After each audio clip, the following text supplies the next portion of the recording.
दिलीप कुमार गुप्ता हमारे साथ हैं, एमडी सागरमाला के। सर, सागरमाला डेवलपमेंट कंपनी की स्थापना का उद्देश्य क्या है, क्या अब तक इसने किया है, और आज जो एमओयू साइन हुए हैं किस दिशा में ये संकेत है? सागरमाला जो प्रोग्राम था, हमारे माननीय प्रधानमंत्री ने इसको सन 2015 में इसको चालू किया था। और सागरमाला प्रोग्राम जो बहुत विस्तृत कार्यक्रम है, जिसके उस समय 4 पिलर्स बताए गए थे। पहला पिलर था कि पोर्ट की कैपेसिटी और उसका मॉडर्नाइजेशन बढ़ाना। दूसरा था लास्ट माइल कनेक्टिविटी रेल से और रोड से। थर्ड था कोस्टल कम्युनिटी डेवलपमेंट। और चौथा था हमारा industrial corridor along the coastal line. ये 4 थे। बाद में इसमें एक 5वां पिलर और ऐड किया गया था, वो था कोस्टल शिपिंग। इन सब जो 5 पिलर के तहत जितने भी कार्यक्रम आते हैं, उसको गति प्रदान करने के लिए सागरमाला डेवलपमेंट कंपनी की स्थापना 31 अगस्त 2016 को हुई थी।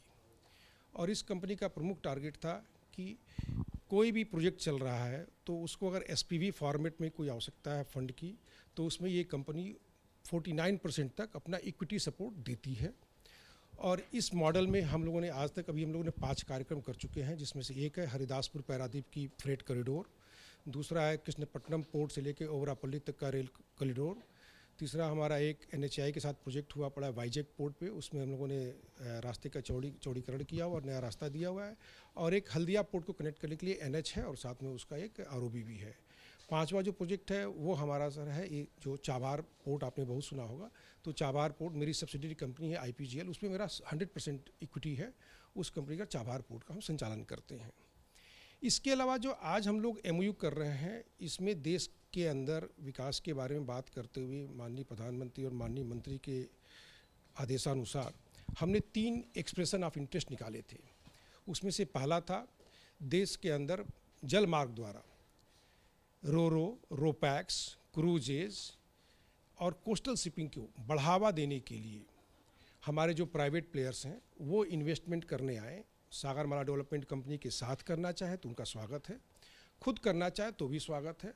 और उस केस में देश में जिस जिस संसाधन की आवश्यकता पड़ेगी, हमारे कोस्टल पे बहुत सारे संसाधनों की आवश्यकता पड़ेगी। जब एक कोई जहाज़ चलता है तो उसके लिए हमें जेट्टी की आवश्यकता होती है, लाइट, बिजली, पानी, बहुत कुछ की आवश्यकता है, तेल की आवश्यकता, फ्यूल हो क्या है, तो हर तरह की। तो उनको जो भी आधारभूत सुविधाएं चाहिए और जो उपलब्ध नहीं है, जिसके अभाव के कारण वो चला नहीं पा रहे थे, वो सब प्रदान करने के लिए मंत्रालय ने, जो ministry of port, shipping and waterways है, उसने एसडीसीएल को चुना है कि सागरमाला डेवलपमेंट कंपनी ये सब सुविधाएं इनसे बातचीत करके तय करके मानक अनुसार जो भी आवश्यकता है उसको हम दें। राज्य सरकार से बात करें, केंद्र सरकार से बात करें, जहाँ से भी जैसे करना है वो सब सुविधाएं इनको जल्द से जल्द प्रदान किया जाए, जिससे कि ये रोपैक्स क्रूज वेसल का ऑपरेशन स्टार्ट किया जा सके।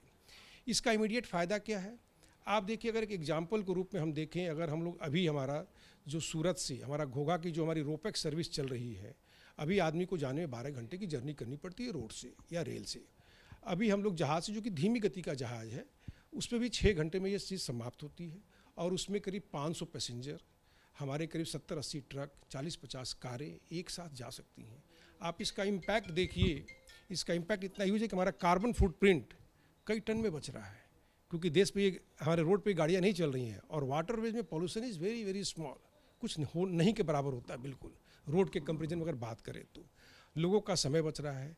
पिछले 6 महीने के दौरान अगर देखा गया है तो 7 ईयर्स मैन आवर्स की सेविंग हुई है इसमें, इतना ह्यूज सेविंग होती है। तो इससे देश के हमारी बहुत सारी जो हमारी मूलभूत सुविधाएं वो सब क्या विकास हो जाएगा, लोग जल्दी जल्दी आ जा पाएंगे, फल सब्जी दूध सब लोग आ पा रहा है आप जाके देखें तो। और देश में हमारी जो पेट्रोलियम की बहुत सारी बचत होगी, कार्बन की बहुत सारी बचत होगी, कार्बन फुटप्रिंट का बहुत प्रभाव कम हो जाएगा देश में। तो देश के इंटरेस्ट में है ये रोपैक्स स्पेशल, इसलिए हम लोग चलाने के पीछे काफ़ी उत्सुक हैं। और आप देख सकें हमारे कमरे में जो कहाँ ये चलने का है और क्या प्लान है? सर देखिए, अभी देश में 2 जगह तभी ऑपरेशनल है, बिल्कुल फर्स्ट क्लास जो चल रहा है। एक तो मुंबई से हमारा मांडवा चल रहा है, और दूसरा सर अभी हमारा सूरत से लेके घोघा तक चल रहा है। हजीरा पोर्ट से चलता है वो घोघा जाता है। ये 2 ऑपरेशनल है। इसके सफलतापूर्वक संचालन के कारण ही हम लोग बहुत ही उत्साहित हैं। और आप हमारे जो कमरे में अगर आप एक दृश्य दिखा सके, इतने सारे एमओयू करने के लोग आए हुए हैं, तो ये सब लोग इसीलिए आए हुए हैं कि ये लोग चाहते हैं कि हम ये सारी सुविधाएं जो उनको चाहिए पोर्ट्स के किनारे, नदियों के किनारे, वो हम इनको मुहैया करें और ये जल्द से जल्द सर्विसेज को शुरू कर सकें। और इसमें हम लोगों ने गुजरात के अंदर जो क्रीक है, क्रीक के अंदर हम लोगों ने काफ़ी सारे ओडी पेयर दिए हुए हैं। हम लोग महाराष्ट्र से बहुत सारे ओडी पेयर दिए हुए हैं। तो ईस्ट वेस्ट कोस्ट पे हर जगह जहाँ पॉसिबिलिटी है ओडी पेयर दिए हुए हैं। इसके अलावा जब हमने एक्सप्रेशन ऑफ इंटरेस्ट किए थे तो जितने प्लेयर्स हैं इन लोगों ने अपने तरफ से भी सुझाव दिए थे। They are the market driven things. इन लोगों ने अपने सुझाव दिए हमें, उन सुझाव को हम सबने सम्मिलित किया है और उन सुझावों को सम्मिलित करने के बाद हम एक एक करके सबसे विस्तार से चर्चा कर रहे हैं। और गुजरात, महाराष्ट्र में हमने चर्चा समाप्त भी कर ली फरवरी महीने में। हमारा EOI जनवरी के महीने में ख़त्म हुआ है। फरवरी महीने में गुजरात और महाराष्ट्र में जितने भी कार्य करने हैं सबका हम लोगों ने आदेश निस्तारित कर दिया है। अब सब पे अब काम चालू हो चुका है और विदिन 3 मंथ आप देखेंगे बहुत सारे नोड पे हमारा रोपेक्स की जो सर्विसेज हैं वो चालू हो जाएंगी। दूसरा जो प्रोजेक्ट है वेयर हाउसिंग का, देश में आने वाले 5 सालों में वेयर हाउसिंग की रिक्वायरमेंट करीब 5 गुनी बढ़ने वाली है।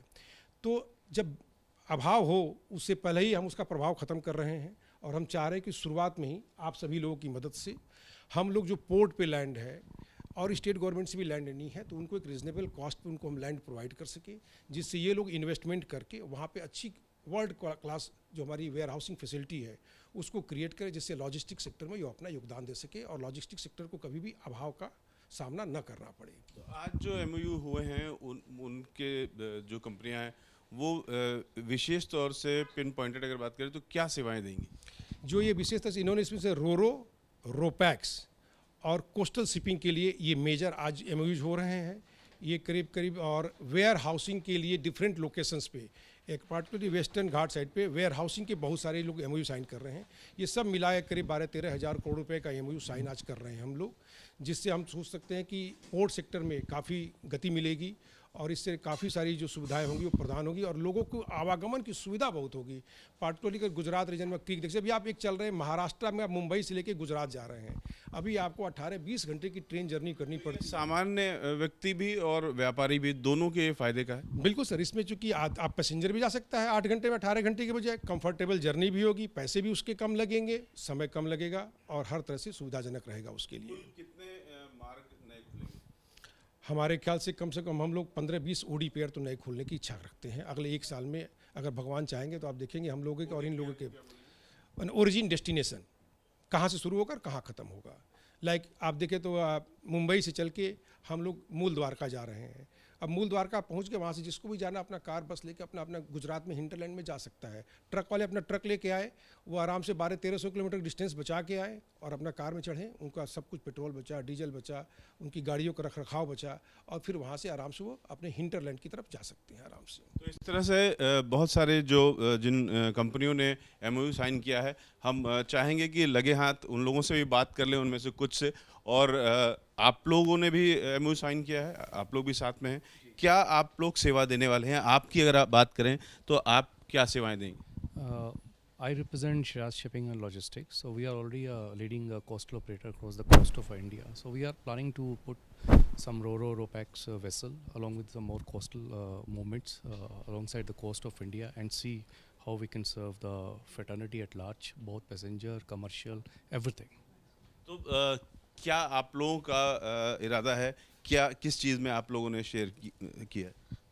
मैं जेम बख्शी से हूँ, संदीप वाधवा। हम लोगों ने 2 MOU साइन किए हैं, एक वेयर हाउसिंग के लिए और दूसरा स्पेशलाइज्ड वेसल्स के लिए। And we are trying to work with SDCL कि हम लोग एक अच्छी सर्विस प्रदान कर सकें कोस्टल मूवमेंट के अंदर। करेंगे क्या आप लोग उसमें? हम लोग रोपेक्स वेसल्स चलाएंगे और वेयर हाउसिंग के अंदर हम लोग वेयर हाउसिंग वेसल होगी, इसके बारे में बताइए, किस तरह की वेसल होगी? ये basically roll on roll off vessels हैं जो बेसिकली व्हीकल्स के लिए, व्हीकल्स की मूवमेंट फ्रॉम से east to west coast of India we will be doing, ये वेसल आप लोग की अपनी खरीदी है या आप लोग किराए पे लेंगे, कैसे करेंगे? हम लोग इसको खरीदेंगे बेसिकली और फिर उसको SDCL के साथ चलाएंगे। क्या कॉस्ट आती है नियर अबाउट? अभी मैं इसके बारे में नहीं बोलना चाहूँगा ज़्यादा जी। आप बताइए, आपकी किस कंपनी से है, आपने क्या सेवा देनी है? मैं इशिता बनिक हूँ, मैं PDP इंटरनेशनल से रिप्रेजेंट कर रही हूँ एंड हम लोगों ने आज साइन किया है MOU for product specific warehouse. So we are based in the eastern region of India and वहाँ पे एग्रीकल्चरल प्रोडक्ट्स का बहुत ज़्यादा डिमांड है, सप्लाई भी है, and we are exporting to the neighbouring countries as well. तो इसको स्टोर करने के लिए वेयर हाउसेज़ की बहुत ज़्यादा ज़रूरत है, और अगर प्रोडक्ट स्पेसिफिक हो जाए देन जो एक्सपोर्टर्स है वो लोग, उन लोगों को बहुत ज़्यादा सुविधाएं मिलेंगी। So for that we have also given the proposal for pharma, for cement silos and many other things as well. So we are expecting that the exporters as well as the importers will get a lot of help with these facilities, product specific facilities. तो एक आम आदमी को समझने के लिए हम ये कह सकते हैं कि नए जलमार्ग खुलेंगे, करीब 15 नए जलमार्ग खुलेंगे, जिससे आम आदमी भी उससे सफ़र कर सकता है और ख़ासतौर से बिज़नेस में फ़ायदा होगा। बिल्कुल आपने सही फरमाया है। इससे नए जलमार्गों का विकास होगा। समुद्र के रास्ते हम लोग एक जगह से दूसरी जगह बहुत सुगम तरीके से पहुंचेंगे, आसानी से कम समय में पहुंचेंगे, जिससे देश में जो जनमानस का समय है वो बचेगा और नए रास्ते जरूर खुलेंगे। और भगवान चाहेंगे तो कौन से जलमार्ग इस समय तय हैं? आप गुजरात में देखिए तो गुजरात में हजीरा से हम लोग कई सारे नोड कनेक्ट करने के लिए तैयार हैं। वाडीनार से हम लोग मुंद्रा, वाडीनार से हम लोग अपना कांडला के लिए भी तैयार हैं इस समय। ओखा मांडवी तैयार है हम लोग इस समय। मुंबई से हम लोग पिपावा या मुंबई से हम लोग मूल द्वारका के लिए हैं। मुंबई में 2 जगह से शुरू करने की बात चल रही है। मुंबई पोर्ट से भी चल रही है और JNPT से भी चल रही है। मुंबई से मांडवा के लिए भी जाने हैं, मुंबई से अलीबाग के लिए भी लोग जाने के लिए काफ़ी सारे रूट लोग डिमांड कर रहे हैं। तो इस तरह की डिमांड है हमारे। तो इस तरह की डिमांड जब वाराणसी में उद्घाटन हुआ था लेकिन फिर वो वेसल चल नहीं पाई। सर वैसे वाराणसी वाला फील्ड तो मेरा नहीं है, वो उसके लिए आपको IWI से बात करनी पड़ेगी। बट ऐसा नहीं, अभी रिसेंटली वेसल्स का ऑपरेशन फिर से चालू हो गया है। थोड़ी वो ड्रेजिंग की समस्या थी, वो ख़त्म हो गई है। और अगर आप उसमें सिर्फ देखिए वाराणसी से अगर आगे की बात करें तो जो हमारा साहिबगंज के आगे तो काफ़ी ट्रैफिक चल रहा है पहले से ही। बनारस और साहिबगंज के बीच में थोड़ी सी जलमार्ग में रुकावट आ गई थी, जिसको अब दूर कर लिया गया और अब डेली बेसिस पर वहाँ वेसल चलनी शुरू हो गई हैं। उनका एक नया सॉफ्टवेयर भी आया IWI के वेबसाइट पर, अगर आप देखेंगे तो डेली का आपको चार्ट दिख भी जाएगा अब उनका। तो इस तरह से देश में जलमार्ग से यातायात और ख़ासतौर से बिजनेस गतिविधियां शुरू होने में अब ज़्यादा समय नहीं लगेगा। और फिलहाल 2 जलमार्ग काफ़ी ज़्यादा ट्रैफिक है उन पे, और करीब 15 जलमार्ग और खुलेंगे।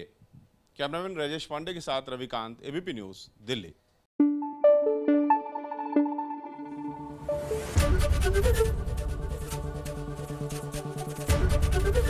ABP न्यूज़ आपको रखे आगे।